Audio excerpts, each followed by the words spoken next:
Kervan yolda dizilir. Bu arada dizilir, düzülür, düzelir gibi farklı farklı kelimeler var. Hatta şöyle söyleyeyim, Türk Dil Kurumu'na baktığınızda hiçbir tanesi yok. Göç yolda düzülür var. Başka bir kaynakta işte kervan yolda düzelir var. Deyimlerimiz.com'da. Çok da önemli değil herhalde. Ana fikri aynı. Ve tanımına baktığımızda işe başlansın arkası gelir, eksikler zamanla giderilir gibi Türk Dil Kurumu'nda tanımlanmış bir söz. Hani bu bir deyim, bu mantıkla yüzlerce belki yüzlerce yıl önce ne zamanını da çok bulamadım ama herhalde yüzlerce yıl önce söylenen kervanların olduğu dönemde söylenen bir laf. Yani o zamanlardan esasında bugün konuşacağımız çevik yaklaşımın temelleri atılmış durumda. Şu tanıma da bakalım deyimlerimiz.com. Hiçbir işin eksikleri ilk anda tamamlanamaz. Bir işin yapılması için yeterli zaman yoksa eksikliklerin giderilmesini bekleyip zaman kaybetmek akıllıca değildir. İmkan varsa işe başlamak, tespit edilen eksiklikleri adım adım gidermek daha akıllıca ve yerinde olur. Kişiye tecrübe kazandırır, işi daha çabuk kavramasını sağlar. Esasında şu birkaç cümlelik açıklama çevik yaklaşımın belki çok önemli noktalarını öne çıkartıyor. O nedenle böyle bir sözle başlayalım dedik. Biraz daha detaylı bakarsak ne yapacağız, hedefimiz nedir dediğimizde biraz çevik çalışma sistemini konuşacağız birkaç cümleyle, birkaç dakika ona ayıracağız. Peki böyle bir sistemse, bu özellikleri varsa o zaman böyle bir takıma liderlik etme için hangi yetkinlikler öne çıkıyor diyeceğiz. Bu ikinci ana başlığımız olacak. Sonra da bir lider gözüyle baktığımızda acaba bizim takımımız nasıl bir modelle çalışmalı dediğimizde burada da bir takım modelini uyumlandırmaya çalışacağız. Böyle üç tane ana başlık. Demin söylediğim gibi hepsi belki günleri aşacak konular olmasına rağmen böyle yarım saat içinde tamamlamaya çalışacağız. Şimdi çevik çalışma sistemine baktığımızda hani en çok kullanılan yöntemi, uygulaması Scrum olduğu için onun terminolojileriyle gündeme getirirsek, e, yani Product Backlog dediğimiz bir aşamayla başlayan bir sistemi konuşuyoruz, bir çalışma metodunu konuşuyoruz. Product Backlog ben her zaman neye benzetelim dediğimde hiçbir zaman bunun tanımını ortaya koyamıyorum. Mesela geçmişte bir firmayla bir proje üzerinden, o projede bir konularda çalışmak üzere projenin planlamasını önümüze koyduğumuzda yaklaşık olarak 250 satırdan oluşan bir planlamayı konuşuyorduk. Her bir tanesinin zaman ve 2 yıllık bir projeydi. Her bir tanesinin zamanlaması, kaynakları, hangisi hangisinden sonra gelecek gibi koşullar tanımlıydı. Günümüzde böyle bir şey var mı? Var, yapılabilir ama gerçekçi mi?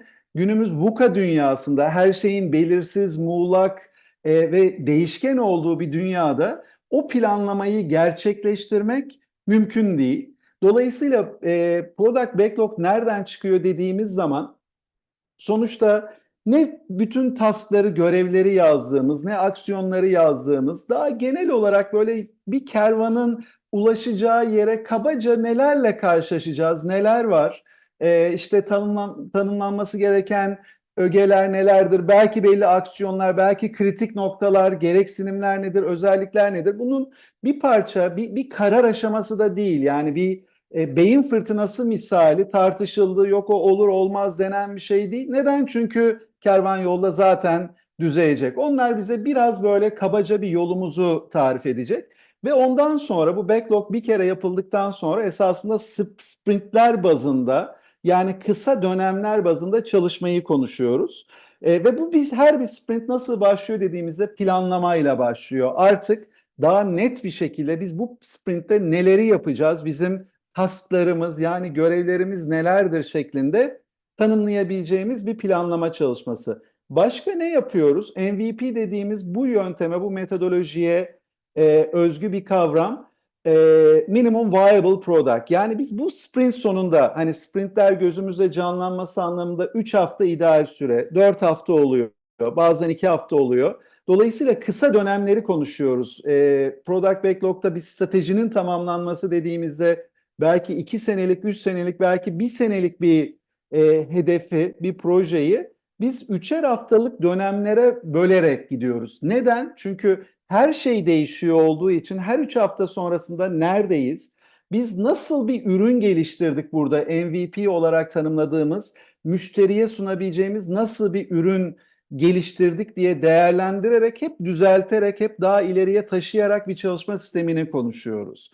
Dolayısıyla ne zaman biz tamamlayacağız bunu? Review tarihini söylüyorum ve her tanımladığımız o görevlerin sorumluları kimlerdir acaba? Tanımladığımız bir planlama çalışması. Diyelim ki 1 saat, 1,5 saatlik bir çalışma ilkinde, belki sonrasında daha da kısalacak. Artık çalışma dönemimiz başladı. Varsayalım ki 3 hafta. O 3 hafta başladı ve bu çalışma döneminde normal ritüel duruma göre değişir. Ben birkaç tane çevik takımın içinde yer alıyorum. E, şeyde daily'lerimizi farklı gerçekleştiriyoruz. Ama ritüeli nedir dediğimizde her gün 15 dakika. Herhalde 15 dakikalık ve bütün takımın katıldığı toplantıları, belki 10 kişilik bir takımı konuşuyoruz çevik takım olarak.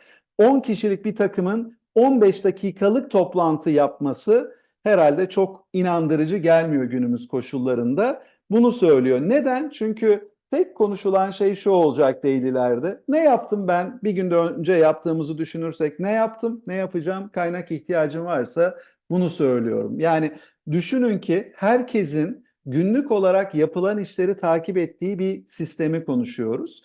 Tabii ki bu daily'ler dışında bu tasklarda kimler sorumlularsa bunların toplantıları söz konusu olacak. İşte kişisel çalışmalar söz konusu olacak ve bu dinamik döngüyle gerçekleşecek. Ve geldik 3 örnek olarak 3 hafta sonuna, review'a geldik. Ne yapıyoruz? O planlamada tanımladığımız şeyler neyse, MVP'ler, görevler, yani tasklar neyse bunları değerlendiriyoruz. Yani ne yaptığımızı veya ne yapamadığımızı değerlendiriyoruz.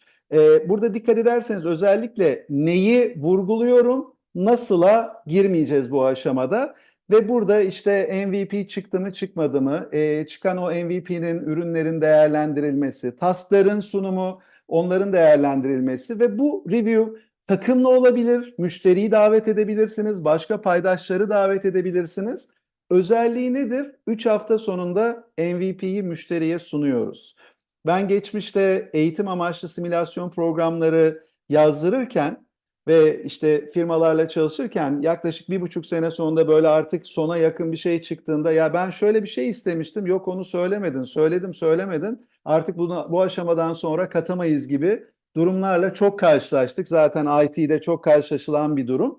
Ee, O anlamda bir 3 hafta sonunda bak buradayız, doğru mu, geri bildirimini alalım şeklinde ilerleyeceğimiz bir süreç. Ve son aşaması retrospektif dediğimiz, kısaca retro olarak kısalttığımız, nasıl çalıştık, nasıl yaptık? Yani review'da ne vardı, şimdi nasıl var ve bireysel olarak kendimizi, takımımızı, çalışma şeklini değerlendirdiğimiz, geri bildirimler verdiğimiz ve bundan sonra neyi farklı yapacağız diye ilerlediğimiz ve dolayısıyla sürekli geliştirdiğimiz bir süreç olarak düşünebiliriz. Bunu bir döngü olarak düşünün. Retrodan sonra artık ikinci sprintin planlaması ve bu mantıkla tık tık tık ilerleyeceğimiz bir süreç. Böyle bir süreçse o zaman bunun özellikleri, belki birkaç tanesini dile getirdim. Acaba nedir dediğimizde şöyle bir chat'e yazar mısınız lütfen? Sizce tecrübeniz olabilir, belki konuştuklarımız tekrar olabilir, belki okumuş olabilirsiniz, belki ilk defa dinliyor olabilirsiniz ama tecrübeniz veya işte duyduklarınız, bildikleriniz çerçevesinde hangi özellikleri öne çıkıyor sizce çevik çalışma sisteminin? Şöyle birer kelimeyle bir chat'e yazarsak lütfen, bir 15-20 saniye bekleyeyim. Sonra bakalım, sonra devam edelim. Yani özellikleri konuşacağız. Hangi özellikleri gerektiriyor diye.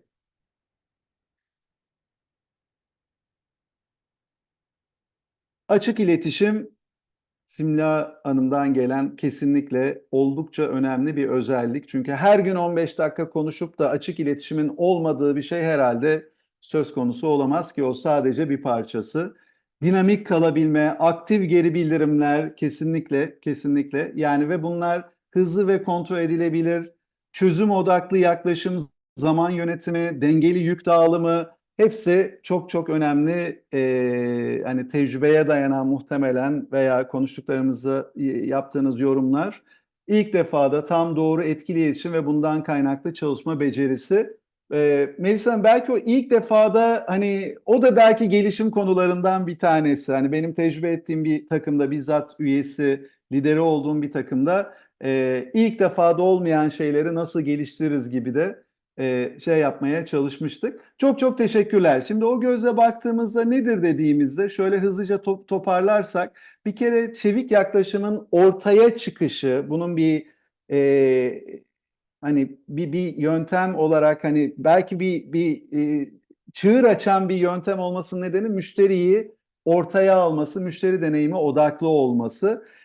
Esnek olması çünkü kervan yolda diziliyor. Her şey değişebiliyor günümüz dünyasında. Hızlı adaptasyonun söz konusu olduğu. Çok fazla böyle hedef sonuç odaklı değil gibi daha çok süreçlerin önde olduğu bir şey ama o MVP'ler sayesinde o kadar kısa dönemde hedefleri ve oraya ulaşabilmeyi konuşuyoruz ki inanılmaz şekilde hedef ve sonuç odaklı bir yaklaşım. Söylediğiniz gibi iletişim ve gayri ihtiyari olarak takım çalışmasını inanılmaz şekilde arttıran bir yaklaşım. İki tane önemli özelliği var iyi işlemesinin inisiyatif verme. Burada takım liderinden bahsetmiyorum. Bütün üyelerin birbirine inisiyatif vermesi. Yani o taskların sorumlusu kimse artık onların sorumluluğunu alması ve geri kalan üyelerin de o sorumlulara inisiyatifi vermesi gibi iki özellik ve sürekli gelişim. Sonuçta her retro sonrasında neyi farklı yapalım, nasıl geliştirelim dediğimizde gerek kişisel özellikler, yetkinlikler, gerek iş yapış şekilleri, gerekse sonuç olarak proje mi, stratejiler mi orada sürekli bir gelişimi gözlemliyoruz gibi birçoğu tanımlanabilir ama bunları öne çıkartalım. Şimdi ikinci olarak da hani ikinci başlığımız olarak da böyle bir sistemde peki nedir gerekli olan liderlik yetkinlikleri dediğimizde? Şimdi yetkinlik kavramı hani ben kayıtlara baktığımda çok hani yetkinlik kavramına çok hakim sektörden eğitim, gelişim, insan kaynakları sektörlerinden olanlar var ama dışarıdan da olanlar var. Biz bu zaman zaman eğitimlerde veya belli görüşmelerde yetkinlik tanımını bir baştan tanımlama ihtiyacı duyuyoruz. Yetkinlik nedir dediğimiz zaman bilgi, beceri, tutum gerektiren davranışlar kümesi olarak tanımlıyorum ben. Yani bunu bir davranışlar, bir set davranışlar, 4 tane, 5 tane, 7 tane artık ve dolayısıyla bunlara bir başlık taktığımızı düşünün. İşte o başlığa yetkinlik diyelim ve o yetkinliğin sergilenebilmesinin şartı bilginin olması, becerinin olması ve tutumun olması. Tutumdan kastettiğim şey, evet bu benim için önemli, bu takım için önemli, liderliğim için önemli veya kurum için, organizasyon için önemli. Bunu sergilemeliyim demesi. Yani buna niyetinin, isteğinin olması gibi bir durumu konuşuyoruz. Burada belki en fazla tartışılacak nokta tutum. O nedenle biraz açıklama ihtiyacı duydum ama ne yapılacağının, nasıl yapılacağının bilgisi ve bu konuda becerisinin olması da tabii ki gerekli üç özellik. Yine aynı soruyu soracağım. Sizce bu çerçevede o biraz evvel konuştuğumuz birkaç dakika ayırdığımız e, sistemin iyi işlemesi için acaba takım liderinin hangi yetkinliklere, hangi özelliklere, illaki yetkinlik kelimesine takılmayalım. Hangi davranışları sergilemesi veya yetkinlikleri sergilemesi gerekir diye yine size bir soru sorayım. Ne dersiniz? Yine bir 30 saniye bekleyeyim dilerseniz bunun için. Zor anlar ve zor insanlarla baş edebilme becerisi herhalde bu şey mi acaba? Karar verme. Güzel bu şeylere geliyor. Muhakeme etme ve karar alma. Kolaborasyonu teşvik, planlama kesinlikle. İnisiyatif verme, yetki devretip takip edebilme, iletişim, çözüm odaklı. Çok güzel. İyi gözlem, kesinlikle analitik bazlı karar alma becerisi, başkalarını geliştirme, kesinlikle. Zaman yönetimi ve doğru önceliklendirmeler. Güzel, teşekkürler. Eğer eklemeleriniz varsa ekleyin lütfen. Ben zaman açısından devam ediyorum. Şimdi ben hani burada e, yani bu bir bilimsel çalışmamı sunacağım. Evet belli çalışmaları da içeriyor ama direkt olarak bu araştırmaya göre böyle gibi bir şey değil. Dolayısıyla farklı farklı araştırmalar, makaleler, farklı farklı yorumlar, artı tecrübemiz, hani çalıştıklarımız veya konuştuklarımız, hani bir araştırma olmasa bile tecrübemiz bu sistemde çalışanlarla görüşmelerimiz sonrasında bir 10 tane yetkinlikten oluşan bir set sunacağım. Bazı noktalarda belki şaşırtıcı olacak. Yani örnek olarak ilk başlayacağım yetkinlik şimdiye kadar çalıştığımız hiçbir projede bir liderlik konumunda öne çıkan yetkinlik değildi. Nedir dediğimizde süreç yönetimi diyorum. Yani herhalde siz de şaşıracaksınız. Ve bunu yani bu kadar fark yaratan bir şey mi? Değil. Ama hani burada özellikle çevik çalışma sistemine özel hangi yetkinlikler daha öne çıkıyor diye bir soruyu cevapladığımız zaman süreç yönetimi diyorum. Neden derseniz şöyle açıklayayım. Sonuçta o kadar net tanımlanmış bir süreç ki bu arada tabii süreç yönetimi bütün süreçleri kastetmiyorum. Burada o çalışılan çevik yaklaşımda hani birkaç tane prensibini söyledik. Bu takım bazında biz böyle çalışalım diye karar verilir ama en önemli nokta onu çalıştırabilmek, yürütebiliyor olmak. Burcu Hanım'ın bir yorumu var. Hep sonuca da odaklanıyoruz. Şaşırtıcı bir başlangıç oldu süreç yönetimi Çağlayan Bey. Evet. Şundan dolayı söylüyorum. Şimdi süreç yönetimi esasında sonuca taşımayan şey olarak hani biraz süreçte takılıp da sonucu çıkarmama gibi biraz ters olarak algılanır. Kesinlikle hatta bazen süreç yönetiminde biraz daha hızlanması gerektiği, biraz daha sonuca odaklanması gerektiği önemli gelişim alanları olabilir liderlik veya başka pozisyonlarda. Şimdi bu çevik yaklaşım sürecini düşündüğümüz zaman sonucu tanımlamak var. O sonuca ulaşmak için çalışmak var. Yani şu biraz evvel söylediğimiz prensipleri uygulamaya çalışmayı kastediyorum, gerçekleştirmeye çalışmayı, ona aracı olmayı kastediyorum süreç yönetimi açısından. Yani ne demek istiyorum? Daily uzuyorsa ve kendi yaklaşımı veya başka yaklaşımdan dolayı yarım saate, bir saate uzuyorsa artık zaman yönetimi problemi devreye giriyor. Süreç diyor ki 15 dakikada bitireceksin diyor. MVP'yi gerçekleştireceksin diyor. Her gün toplanacaksın diyor. Dolayısıyla bu süreci gerçekleştirme, bunun üzerinde durma e, önemli bir katkı sağlıyor o sonuçların çıkmasına. O nedenle süreç yönetimini daha fazla vurgulayarak hani şaşırtıcı olabileceğini düşündüğüm için daha fazla vurguladım. Dahil etme veya hani günümüz terminolojisinde kapsayıcılık. E, Şöyle tanımlayayım dahil etmeyi. Sonuçta takımda herkesin eşit miktarda, adil bir şekilde, dengeli bir şekilde bu yorumu yapmıştınız. Kesinlikle katılıyorum. Bu tasklara dahil olması, görevleri üstlenmesi ve bizim de sorumluluğumuz bunu esasında fasilite etmek, kolaylaştırmak, teşvik etmek gibi diyebiliriz.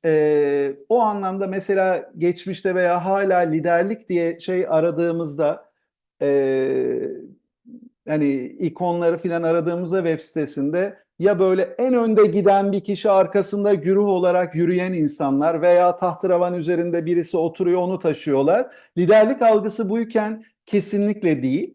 Gururla söylüyorum ve cevabını ben de bilmiyorum. Çok içten söylediğim bir şey bu. Çalıştığımız bir takımda, çevik yaklaşımla çalıştığımız bir takımda 9 kişilik bir takımız. Ben de dahil olmak üzere. Birisine sorsanız takımda bu takımın lideri kim deseniz muhtemelen tek bir cevap çıkmayacak. Ve ben de aynı şekilde düşünüyorum. Hani bunun lideri kim dediğimiz zaman e, herkes liderlik sergiliyor veya herkes takım oyunculuğunu sergiliyor diyebilirim. Herhalde ideal olması gereken bu. Yani o gözümüzdeki insanlara ilham verme, sürükleme, arkasından sürükleme gibi özellikleri herkese aşılayarak herkesin bunu yapmasını sağlamak herhalde daha sürdürülebilir bir yaklaşım olacak diyebilirim. Yetkilendirme o anlamda tartışmasız. Hani mikro yönetimi bırakın, hani tamamen yetkilendirme ve tamamen insanların yapmasını sağlama çok çok önemli bir yetkinlik. Takım çalışması zaten çok bariz bir şekilde ortaya çıkıyor. Hani bireysel olduğunda işlemeyecek, işleyemeyecek bir sistem olarak tanımlayabilirim bunu. Zaten o süreç tamamen takımın çalıştığı bir süreç olduğu için çok önemli bir özellik. Yine belki de hiçbir yetkinlik setinde, hani ben tecrübeme dayanarak sonuçta ne kadar 27 yıldır eğitim ve gelişim ve danışmanlık sektöründeyiz ve 18 senedir de Dale Carnegie başlığı altında tamamen bu sektörlerde, bu konularda liderlik üzerine çalışıyoruz ve hani genelde ya danışmanlık tarafında veya eğitim tarafında çalışma şeklimiz yetkinlik setini alalım, size özel hani o yetkinlikleri geliştirmeye yönelik gelişim programları hazırlayalım mantığındadır. Daha hiç fasilitasyon karşıma çıkmadı. Daha çok eğitmenlikte filan gördüğümüz bir yetkinlik.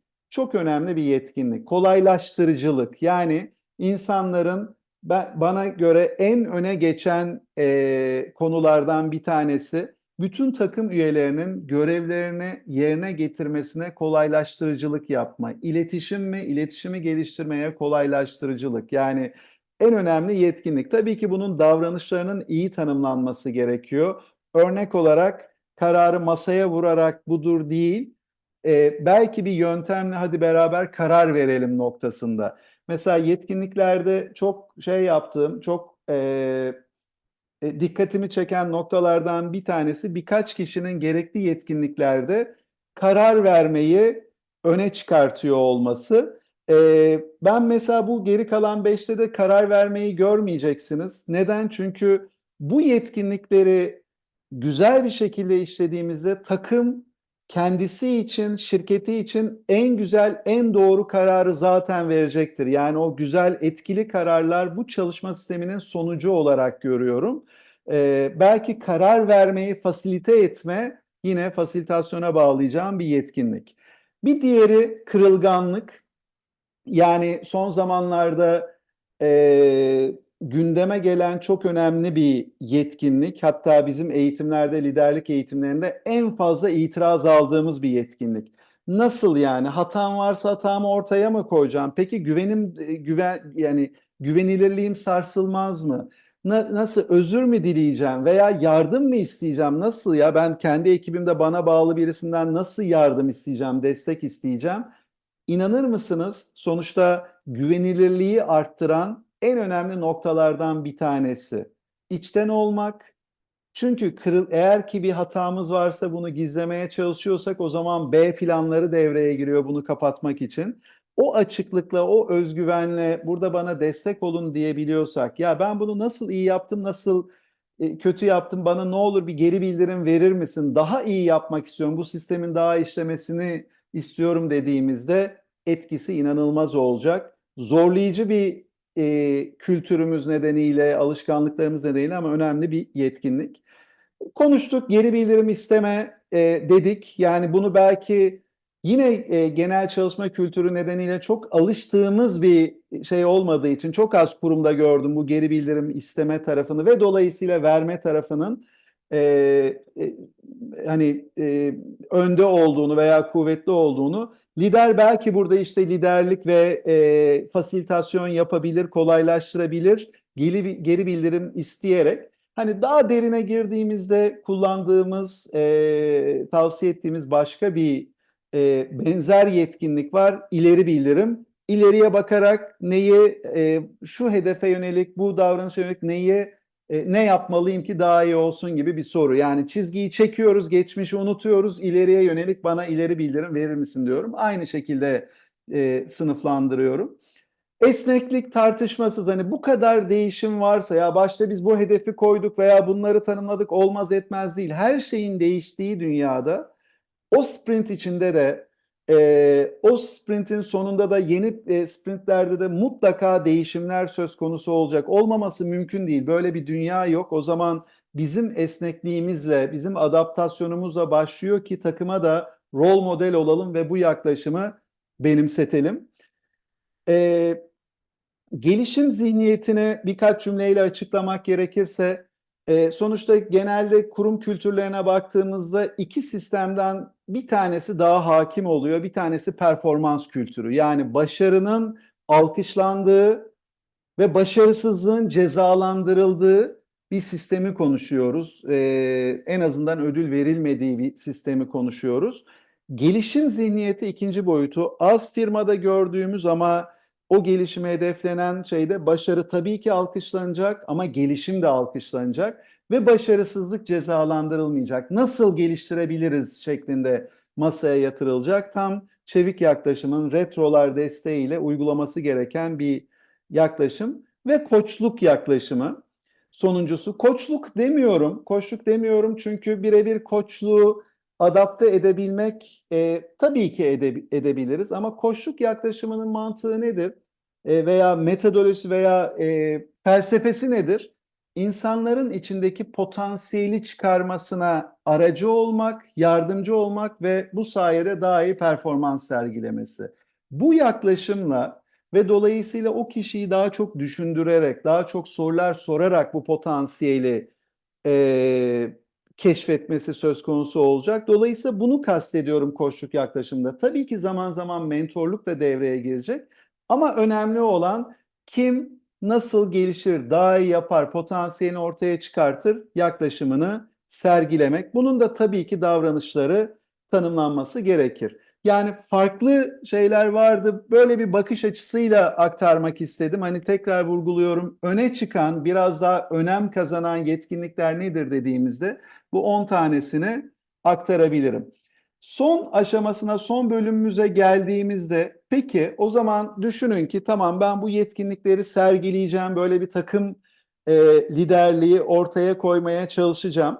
Bu sistemi bir takım olarak hani takımı nasıl daha ileriye götürebilirim, nasıl daha üretken, nasıl performansı yüksek bir takım yaparım dediğim zaman bu sistem, bu süreç yani çevik yaklaşım metodolojisi zaten buna çok hizmet ediyor. Biraz daha bunu böyle destekleyecek bir metod olarak bizim yine sıkça kullandığımız Patrick Lencioni'nin takımlardaki 5 temel aksaklık modeli var. Dolayısıyla hani genelde çok çok geniş bir şey sonrasında bir araştırma ve tecrübe sonrasında oluşturduğu bir model Patrick Lencioni'nin. Biz de Türkiye'de ve Hollanda'da kullandığımızda benzer durumlardan bir veya birkaçıyla sıkça karşılaşıyoruz ki takımın ilerlemesine engel olan. Nedir bu? Temelinde güven eksikliği. Dolayısıyla biz güveni geliştirmeye, insanlar arasındaki birbirine karşı güveni, o kırılganlığı, o zafiyete dayalı güveni ne kadar geliştirebilirsek daha açık olacak, daha gelişimine odaklanacak, geri bildirim alacak, daha iletişim kuvvetli olacak. Yani bütün söylediğimiz yetkinliklerin temelinde belki yer alacak bir nokta. Çatışma endişesi aksaklık olarak dolayısıyla çatışmalıyız diyoruz. Çatışmadan kastettiğimiz şey üretken çatışma. Çünkü her zaman negatif bir kavram olarak algılanıyor çatışma. Şunu kastediyorum. Konu hakkında insanların fikrini aktarması ve ondan sonra karar verilmesi. Tabii şimdi yetkilendirdik, tas sorumlularına verdik. O zaman daha öncesinde bir planlama döneminde neler yapılmalı şeklinde herkesin görüşlerini ortaya aktararak o karara varıldıktan sonra artık sürecin devam etmesi. Yani başka bir deyişle insanların bu benimle alakalı değil, ben bu taskın içinde değilim değil de ben bu konuda farklı düşünüyorum fikrini ortaya koyabilmesi başka bir deyişle. Tabii ki olayın hep konuda kalması, kişilere yansımaması üretken çatışmanın tanımı. Bunun sonrasında taahhüt altına girmemek bir üçüncü aksaklıktı. Dolayısıyla taahhüt vermek, yani benim kararım olsun, katılayım, katılmayayım ilk başta. Artık çatıştıktan sonra bir karar verdikten sonra herkesin elini taşın altına koyması taahhüt verme olarak tanımlıyoruz. Yani başka bir deyişle çok sık karşılaştığımız ben söylemiştim kelimesini lügatlardan o takımın iletişiminden çıkarmış oluyoruz. Herkes bu benim kararımda o zaman nasıl düzelteceğiz şeklinde eğer ki olmadıysa yanlışsa odaklanması. Birbirini sorumlu tutmak. Normal bir takımda her şey lider üzerinden gider. İşte şu departman olmadı, bu şu öyle yaptı, şu şöyle yaptı. Hep lider üzerinden üzerinden lider burada böyle bir merkezde yer alan ve bütün iletişimi alıp ilgili kimseye yayan bir yaklaşım. Hayır, herkes birbirine sorumlu tutacak, birbirine geri bildirim verecek. Dolayısıyla liderin üzerindeki yük tamamen bu anlamda tamamen bütün takıma yayılacak ve iş sonuçlarına kayıtsızlık ayrı bir e, ne diyelim aksaklık. Esasında bu sistem fazlasıyla bunu ortaya koyuyor. MVP'lerle ortak hedefleri hep dönemsel olarak tanımlayarak herkesin oraya odaklı çalışmasını inanılmaz şekilde arttıran bir yaklaşım olmuş oluyor. Evet, süremize bakıyoruz. 2 dakika aşmış durumdayız. Benim paylaşmak istediklerim bunlardı. Yani kervan yolda dizilir, düzülür, düzelir her neyse veya göç kelimesi TDK onu söylüyor. Kervanla ilgili hiçbir atasözü yok. Dolayısıyla o şekilde başladık ve bir sistemi konuştuk. Ve ondan sonra gerekli yetkinlikler ve fayda sağlayacak bir modeli böyle hızlı bir şekilde bir içgörü oluşturabilmek anlamında aktarmaya çalıştık. Umarım fayda sağlamıştır. Umarım bir an önce o kervanı yola çıkarma kararı verirsiniz ve bizim bu konuştuklarımız size fayda sağlar. Çok çok teşekkürler katıldığınız için. E, Bir sonraki Lunch and Lead'imizde ve aynı zamanda organizasyonel sağlık üzerine webinarlarımız var, içgörülerimiz var. İki açıdan da katılımınızı bekliyoruz. Çok çok teşekkürler katılımınız için.